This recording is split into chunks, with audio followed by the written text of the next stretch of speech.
Thank you so much for the opportunity to speak in this session. I'm Akito from the University of Osaka, Japan.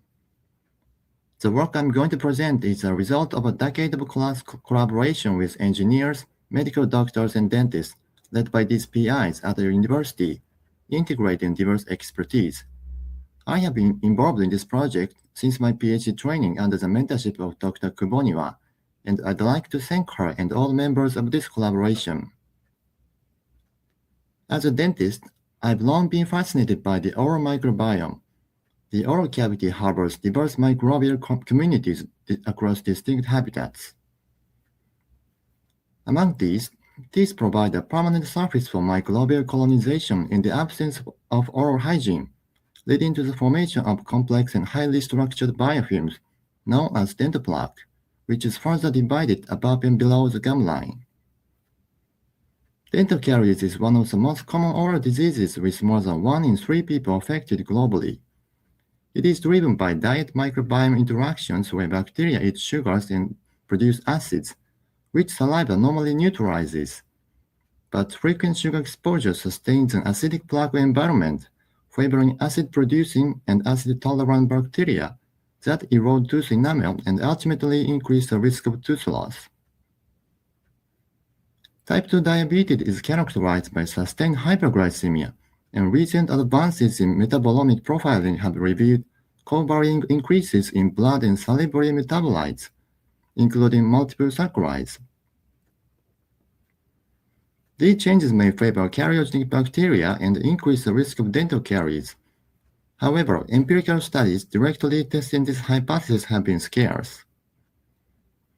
A major barrier to addressing this question lies in the nature of whole saliva itself, as typically collected like this. Whole saliva already contains metabolites that have been produced, modified, or even consumed by the oral microbiome. Thus, even though the influence of environmental factors such as diet is carefully controlled, whole saliva analysis confound the interpretation of host-derived metabolite dynamics. To address this, we developed a novel method for metabolomic profiling of glandular saliva that preserves metabolite profiles before modification by the oral microbiome. By comparing these profiles with those of plasma and whole saliva, we can trace metabolite migration from circulation into the oral cavity and subsequent changes after exposure to the oral microbiome. We collected these datasets from participants with T2D and normoglycemic controls to investigate the hyperglycemia-induced metabolite migration and its impact on oral health. PCA and Parmanova revealed a gradient in case control separation from plasma to glandular saliva to whole saliva. A similar gradient was observed for key systemic parameters, indicating that glandular saliva exhibits an intermediate metabolomic profile. Among the major monosaccharides, glucose and fructose showed decreasing positive correlations with glycemic parameters in the same order, suggesting their migration from plasma to the oral cavity and subsequent consumption by oral microbiota.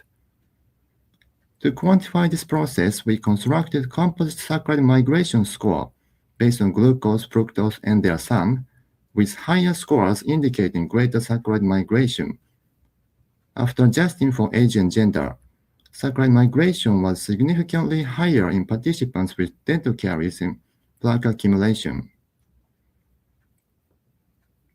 We next examined the supragingival microbial changes associated with saccharide migration using multivariate linear models in MASLin2, adjusting for age, salivary flow, caries extent, and periodontal severity. Higher saccharide migration scores were positively associated with cariogenic species such as Streptococcus mutans and negatively associated with protective species including Streptococcus sanguinis. We also observed a significant association between saccharide migration and whole saliva lactate levels, a marker of plaque acid production. We next examined microbiome and metabolomic changes during intensive glycemic control in patients with T2D under controlled hospital conditions. As previously reported, glycemic control significantly improved overall glycemic status. During this period, no dental treatment or oral hygiene instruction was given, and plaque index remained stable. Interestingly, improved glycemic control reduced saccharide migration, particularly fructose, and mitigated dysbiosis, decreasing fructose PTH gene abundance and shifting the S mutants S sanguinis balance. To assess the dysbiosis causing potential of fructose, we examined the effect of fructose on dual species biofilms of S mutants and S sanguinis. As shown here, the proportion of S mutants markedly increased in a nutrient-rich medium containing fructose, suggesting that combined exposure to glucose and fructose may favor S mutants under competitive conditions.